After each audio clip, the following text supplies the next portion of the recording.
we never hear him talk because you don't do. Your physique You can't talk. You can't talk now. You can't talk. No muscles. His muscles gone. His voice is gone. Hey, look at that. Hey, talk that.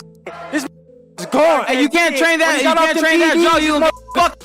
Oh my God. All I say is, Bill, what was said yesterday? what the hell? Devin needed his daddy here. Happened to Ryan Garcia. This is not the same Ryan Garcia. No. At all. No. I got multiple personalities. Listen, everyone. I got multiple personalities. This is going to be. And you don't want to see the crazy one. You don't want to see the crazy personality. Wait, listen. Anyways, we did been doing some research for Mario. He fought Keith Thurman with 10-ounce gloves. We don't want that. We want 8-ounce. What's that? Keith Thurman, he fought him with 10-ounce gloves. We want 8-ounce. So we want to know what decision you're going to make. Are you going to do 8-ounce or 10-ounce? I want it 8. I want to go at it straight up. Oh, 8? We want the danger. It's already determined. We already got our 8 ounces. Okay. So we're doing 8? Are you Let's kidding? go. Let's go, baby. Let's go. Okay, well, I don't know who we're going to, but we're doing 8-ounce. That's what we get. Oh, no, 8. There you go. 8-ounce or 10-ounce. He picked 8. So we're not even going to give it to him. Ashley, you know what? You heard me your decision. All right. All right. Oh, that's the thing. Devin Haney crashing the press conference felt like an uninvited plot twist. 1 second it was promo talk. The next the room had real tension. The energy shifted instantly. I'm not a You and cheerleader. your son is some bitches. You a great You the fight biggest with bitch out of all of them. You a big bitch. That's why you was a pig, right? You a bitch. You a little bitch. You a bitch. Oh, it's coming back. It's coming back. Get him. I love it. Bill brings it out of me, That though. might be a fraction of Ryan Garcia that we saw. Hey, I don't give a f*** what you say, Bill. A whole bit of it. There they are. WBC. Woo. Yeah.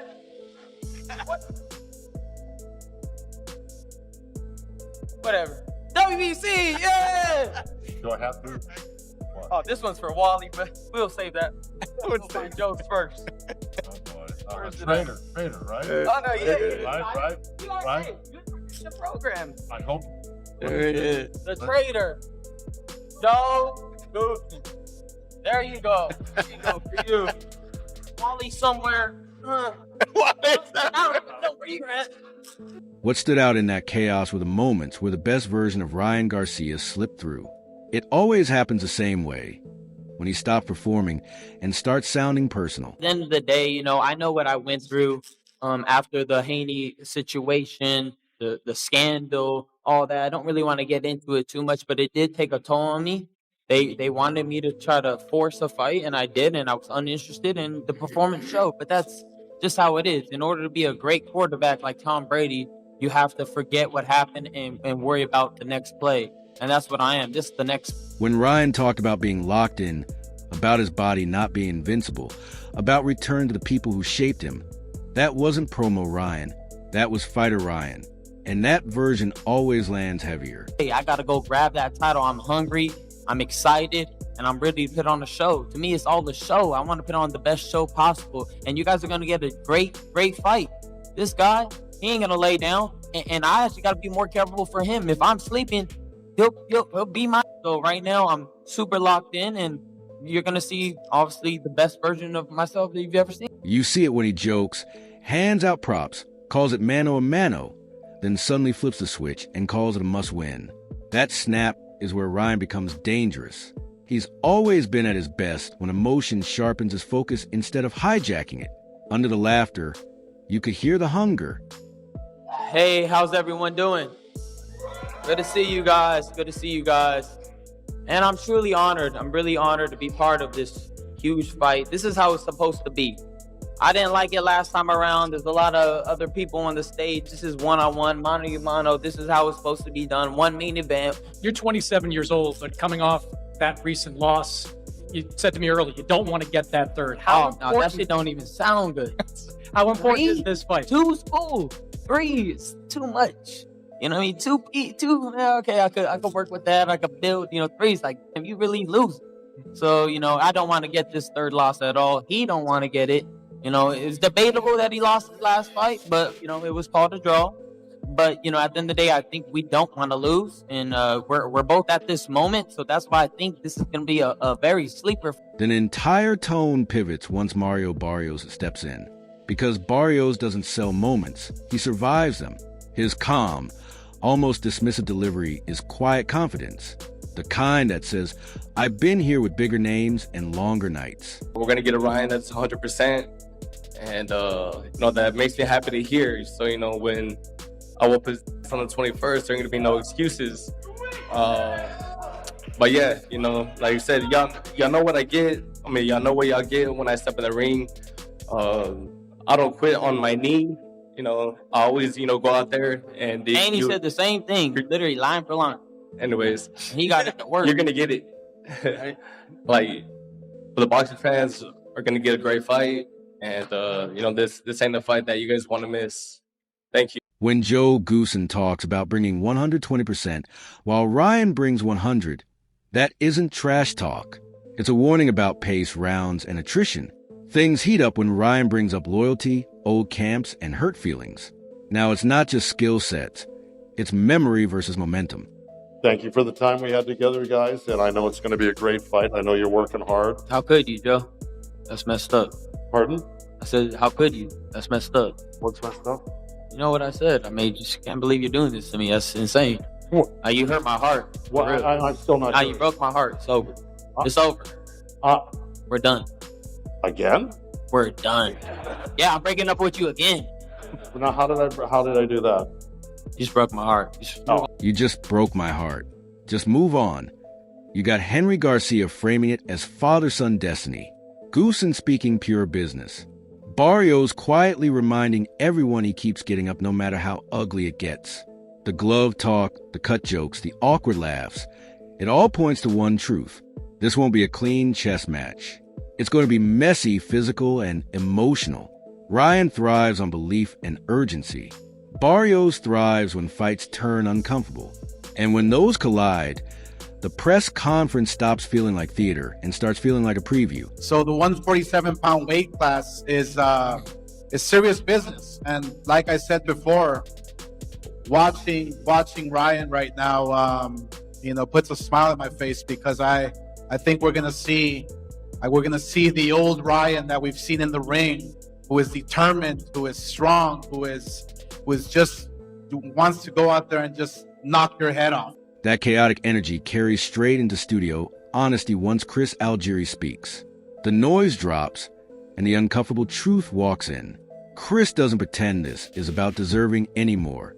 He flat out says Ryan Garcia doesn't earn a title shot coming off a loss, then shrugs like, welcome to boxing. Stars don't wait their turn. And he's right. We can argue fairness all day, but when Ryan walks into a room, attention follows, tickets move, and rules bend. Algieri doesn't sugarcoat Ryan either. He calls him the wild card he is. One version drops Devin Haney, like a glitch in the system. Another sleepwalks through the Raleigh-Romero fight, like his head was somewhere else. Yes, of course. And is he deserving? No, absolutely not. We all know that. We know that. He knows that. You can't go off of losses and go right into world title fights. It's you know, it's laughable. But when you're a superstar, and Ryan is that, he's a global star, you can do that. Manny Pacquiao comes out of retirement, 5 years, steps right into a world title fight. Okay, you know, like, yeah, is it right? No. Does he deserve it? No. But does it happen? Yes. And does it work? Yes. And is this going to work? Yes. So it is. That's the real fight. Not Ryan versus Mario Barrios, but Ryan versus consistency. When Chris breaks down Barrios, there's no hype, just reality. Basic, solid, durable, and that's exactly why he's dangerous. Basic fighters don't beat themselves. They wait. They let you choose. Algieri nails it when he says if Ryan isn't sharp, Basic will embarrass Brilliant. But then he flips it. Because if Ryan times that left hook like he did against Haney, the night could end early, violently, and quietly. That tension is everything. You can't predict Ryan because Ryan doesn't always know who he's bringing into the ring. That's not disrespect. It's the most honest scouting report in boxing. I think the implications for the winner here, especially if it's Ryan, are huge. So, but again, Ryan is one of the biggest question marks in the game. Super talented guy, but sometimes does not show up. Rolly Romero, You know, people were talking about him walking through Rollies like it was nothing, and then he ends up taking a loss, getting dropped and losing. So there's I don't know exactly who's going to win this fight, because that's when it comes to Ryan, any prediction you make, it can go completely opposite. The transition from Algieri's logic to Conor Benn's street-level honesty is seamless. Ben doesn't analyze Ryan like a pundit. He reacts like a fighter who's lived through chaos. When he says he's leaning Barrios because Ryan is a liability, that's not hate, it's diagnosis. He's not questioning talent. He's questioning reliability. And that's colder. Consistency beats everything, Ben says. Suddenly Barrios looks dangerous without raising his voice. He doesn't need viral moments. He needs rounds, rhythm, and someone who might blink. When Ben talks about Ryan's adversity, you hear empathy, but also a warning. If you don't have the right people around you, it shows when the bell rings. Ryan or Barrios, who are you favoring? Barrios, I think Ryan will... Oh, man, I think Barrios is going to do it. I just think Ryan's a liability. You just don't know what to expect. And I feel like in the game where you have to be consistent, Barrios is consistent. And consistency beats anything else, you know. But I think I'd like to do Rolly in May. Rolly in May at the O2 Arena. That's a good fight. I think so. I think it sells out the O2 Arena in, a couple of days. The Rolando Romero fight comes up for a reason. Ben doesn't dwell on optics. He says Ryan wasn't prepared. Period. Then he drops the line that really shifts the room. Training with your dad in the living room doesn't inspire confidence at this level. Not because fathers can't coach, but because accountability changes when comfort creeps in. Ben frames Barrios as the opposite energy. A guy fighting for pride, legacy, and things that don't trend. It lands because it's uncomfortable, not because it's dramatic. Ben isn't saying Ryan can't win. He's saying the version that beat Haney has to show up, not the one still negotiating with discipline. Barrios doesn't need to be special. He just needs to stay himself for 12 rounds. Is he prepared now? You know, he looks unbelievable in the Haney fight. He smashed Haney to pieces. So hopefully he pulls himself together, or has pulled himself together. The fact that he's training with his dad in his living room doesn't give me good signs. He's making influencer money. So why is he going to choose to do a hard sport where you have, true hard fighting Mexican like Barrios, who's coming and fighting with pride, fighting with his balls, fighting with dignity, fighting for legacy. Very different for someone who's fighting for clicks and views. Then Rolando Romero crashes the conversation and laughs at the uncertainty. Classic Raleigh. He doesn't pretend to know which Ryan is showing up. He weaponizes the fact that nobody knows. When he shrugs and asks, "What are you expecting?" he's pointing at the chaos and saying this is the fight. The PTSD jokes, the sarcasm, the trolling. It's comedy with pressure underneath. The Romero fight exposed something real, and Raleigh keeps circling it. Unpredictability isn't mystique. It's risk. He jokes about streaming money and image versus reality, but the message sticks. Uncertain what kind of Ryan we're going to get, right? Like what kind of, how's he going to see him come into the fight? Conor Ben said that. Albert said that we don't know what to expect, what kind of Ryan. If we get a Ryan, obviously focused and training, then he could be a good fighter versus Barrios. So what do you think? I don't know what I think. Like I said. Gotta give me something, Rolly. I tell you, for all we know, he might still have PTSD from me. Think so? Yeah. Would you come out on a stream with him? Because now he's streaming. Would you be on a stream with Ryan? Oh, sounds like the bank account running dry. Raleigh's basically saying Ryan lives in content mode, and boxing doesn't care about content when the bell rings. He reinforces what Ben already hinted at. Consistency matters. You don't need to hate Ryan to question whether he's locked in. Raleigh doesn't even argue it. He just keeps saying, "I don't know," and somehow that hits harder than any prediction. Even when Barrios comes up, he treats him like a known quantity. Pride, aggression, dignity, no mystery. That contrast does the work. Raleigh refuses to sell certainty. He sells volatility. If Ryan shows up focused, he's dangerous. If not, boxing eats him alive. I am not thinking about fighting or any of that stuff. I am just here enjoying my time here in the cold. What are we expecting from Ryan and Barrios? You beat Ryan recently. Dan was very outspoken about how he looked bad in that fight. What kind of Ryan do we expect coming into that fight versus Mario Barrios? I don't know. What do you guys all expect? When you stack everything together, the picture gets clear without getting simple. Ryan Garcia's side is built on volatility, belief, and moments where emotion sharpens into something special. Mario Barrios' side is built on repetition, durability, and being the same guy no matter how loud the room gets. The press conference showed flashes of the best Ryan, the honest one. Algieri broke it down like a scout. Talent without consistency is a gamble, not a plan. Conor Ben stripped it down further. Reliability beats brilliance when rounds pile up, and Rolando Romero, in his own chaotic way, tied it all together by laughing at the uncertainty and daring you pretend you know what's coming. That's why this fight feels bigger than rankings or logic. It's chaos versus control, urgency versus patience, belief versus habit. One man has to prove he can stay locked in when it gets uncomfortable.